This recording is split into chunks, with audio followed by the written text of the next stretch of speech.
Je vais vous parler aujourd'hui du roi Baudouin, qui, il ne faut pas l'oublier, est décédé il y a 30 ans et 6 mois, jour pour jour. Je fais cette émission le 31 décembre, tout simplement parce que voilà, de toute façon, vous allez me dire que ça soit le 31 juillet ou le 31 décembre, du moment c'est qu'il est important de parler du roi Baudouin tout court, puisque c'est les 30 ans de la commémoration de sa mort. Et alors, j'ai nommé cette vidéo Le roi Baudouin, la croix sur le cœur, tout simplement parce que je considère que le roi Baudouin est le roi le plus croyant de qui a pu avoir dans la monarchie belge. Alors, le roi Baudouin fut le cinquième roi des Belges. Celui-ci est né le 7 septembre 1930.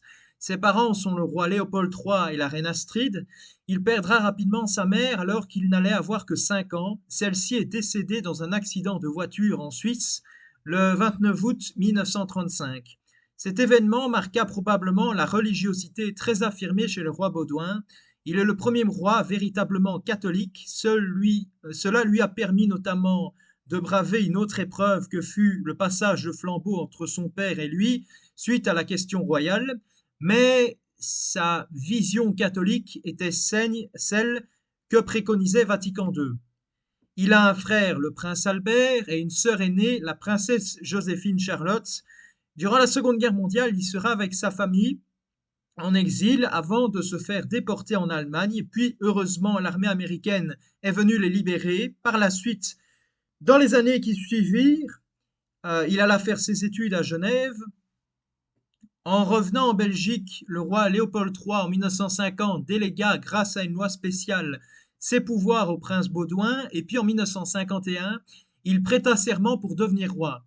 Du point de vue des défis qu'il a dû faire face, il y a eu, durant son règne, l'indépendance du Congo en 1960, mais aussi d'autres questions, comme par exemple les grèves qui ont secoué la Belgique. Il y a eu aussi eu la question scolaire.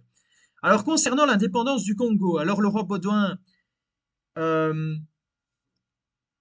voilà, je veux dire que la même année qu'il y a eu l'indépendance du Congo en 1960, le roi Baudouin va se marier avec la comtesse Fabiola, qui deviendra plus tard la reine Fabiola et qui sera, comme le roi Baudouin, très catholique.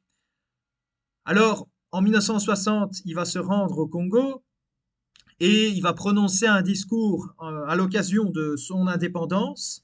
Et là, deux visions du Congo vont s'affronter. L'une du roi Baudouin, qui considère, par exemple, d'après son discours, que je cite, que l'œuvre que constitua le roi Léopold II permit notamment de rapprocher et d'unifier des peuples qui étaient très différents et de mettre fin aux trafiquants d'esclaves dans ces régions. Et donc le roi Baudouin rajoute que notamment c'était une mission civilisatrice. Il a notamment félicité la construction de routes, de chemins de fer, notamment aussi que la médecine avait amélioré les conditions des natifs, que l'économie, l'agriculture a été améliorée, mais aussi l'exploitation des sols qui a pu permettre notamment qu'ont pu permettre les entreprises qui ont pu faire découvrir aux Africains la richesse de leur sol. Et il y a eu notamment la création d'élites universitaires, grâce notamment évidemment aux universités, qui ont pu se hisser à la tête de l'État, comme Patrice Lumumba, et ça c'est l'autre vision des choses. Alors Patrice Lumumba n'avait pas du tout la même opinion concernant la colonisation, par exemple. Il expliquait que le salaire pour le travail des Congolais ne fut pas du tout suffisant pour nourrir leur famille, que ceux-ci, durant ce travail harassant, subissaient les coups, les Noirs se tutoyaient et les Blancs, ils les vouvoyaient. Certains furent envoyés dans une autre partie du pays pour des opinions politiques ou religieuses contraires. Il y avait des différences de traitement, notamment entre les habitations des Blancs et des Noirs, mais il y a eu aussi des insultes. Il évoqua aussi les répressions policières et les enfermements dans les cachots. Alors, parlons d'un autre sujet maintenant. Alors, le pacte scolaire fut un pacte qui suivait des décennies de rivalité dans l'enseignement entre d'abord les catholiques et les libéraux qui ont voulu démocratiser l'enseignement et en même temps, il y avait la morale chrétienne qui qui étaient aussi là pour faire de bons citoyens, voilà. Même si le mot citoyen, ça renvoie à la Révolution française. Puis, donc plus tard, avec l'entre-deux-guerres, il y a eu un accès plus facile aux classes plus ouvrières à l'école, notamment à l'école primaire, d'avoir, par la suite, un niveau d'enseignement secondaire, ce qui n'était pas le cas de par le passé.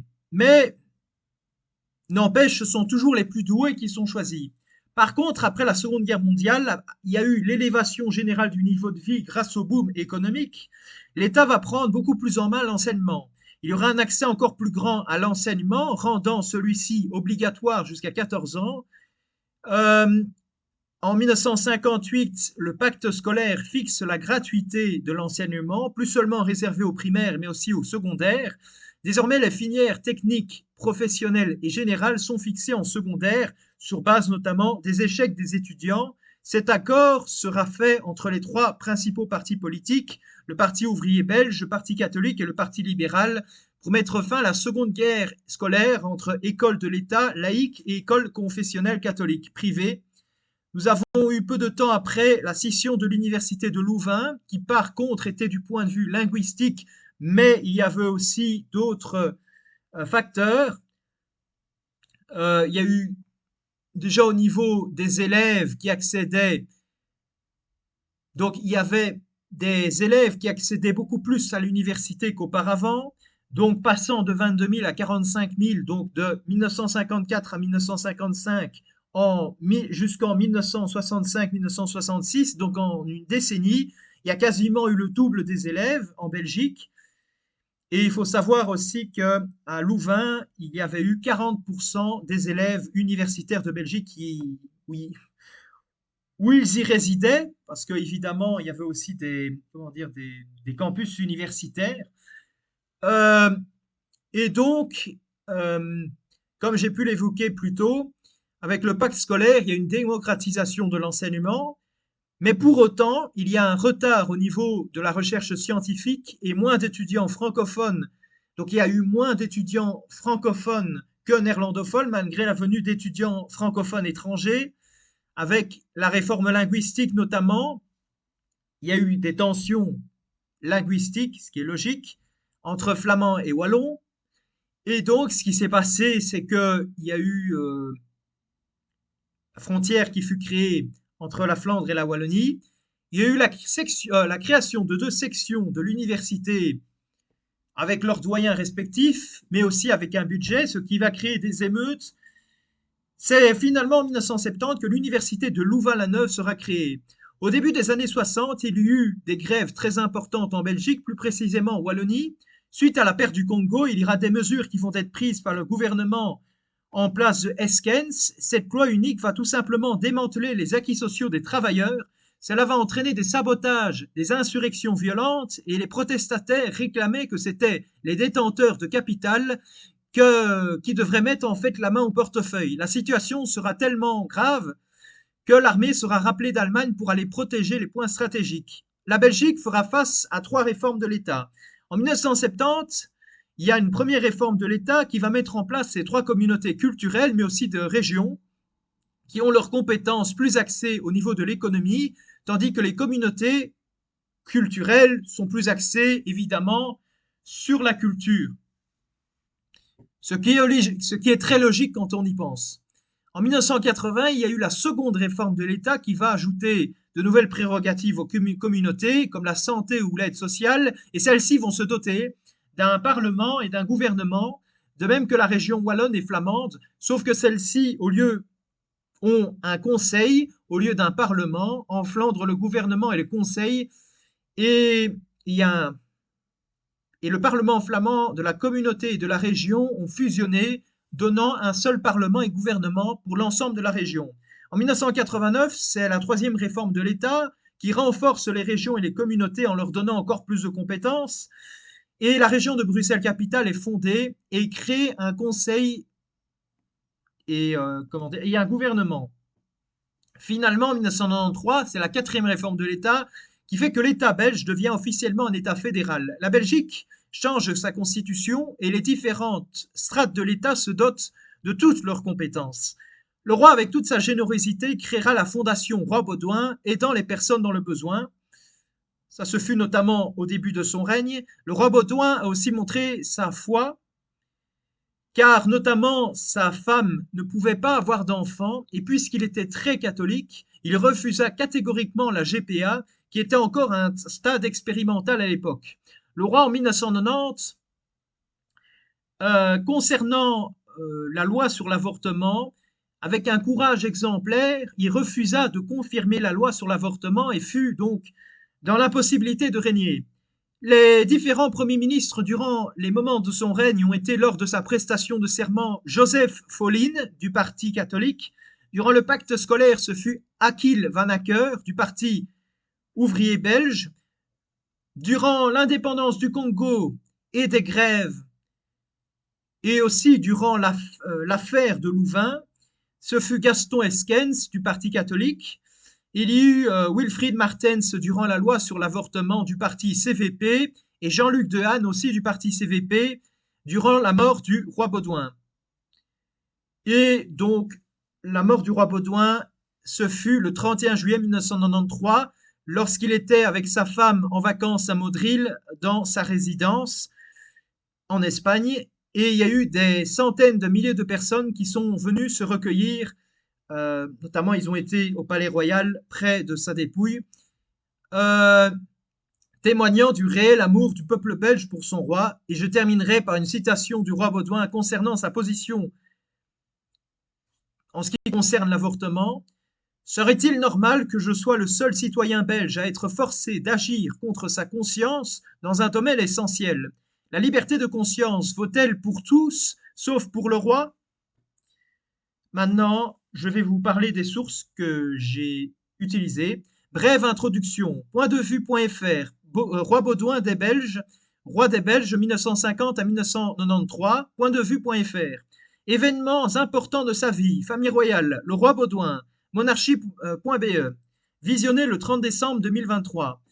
Vincent Delcor. Baudouin Ier, le premier roi des Belges, vraiment catholique. Catobel.be. Publié le 28 juillet 2023, mise à jour le 4 août 2023, visionné le 30 décembre 2023. Le roi Baudouin et le Congo, rcn-ong.be. Extrait discours d'indépendance du Congo, le roi Baudouin et Patrice Lumumba, deux visions de la colonisation, rcn-ong.be. Visionné le 31 décembre 2023. Le pacte scolaire, dossier échec scolaire, les étapes de la démocratisation scolaire, lire et écrire.be. Visionné le 31 décembre 2023. La scission de l'université de Louvain. UC Louvain. Contexte historique de la scission de l'université catholique de Louvain. uclouvain.be. Visionné le 31 décembre 2023. Grève. Marc Roussems. Des révoltes qui font date. Numéro 27. Pointculture.be. Publié le 29 décembre 2020. Visionné le 31 décembre 2023. Belgium.be. Les deux premières réformes de l'État, belgium.be. Connaître le pays, histoire de la Belgique à partir de 1830. Constitution de l'État fédéral, première et deuxième réforme de l'État. Visionné le 31 décembre 2023. La fondation de l'État fédéral.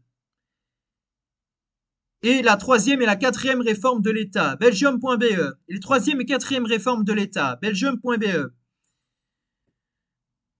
Visionné le 31 décembre 2023. Belga, il y a 30 ans, la Belgique pleurait la disparition du roi Baudouin. rtbf.be. Publié le 31 juillet 2023 à 8h27. Mise à jour le 31 juillet 2023 à 16h32. Les premiers ministres sous le règne du roi Baudouin. Ligne du temps. chancellerie.belgium.be. Visionné le 31 décembre 2023. Citation du roi Baudouin. Wikipédia. Baudouin, roi des Belges. Wikicodequotes.org. Visionné le 31 décembre 2023. À très bientôt pour une prochaine vidéo.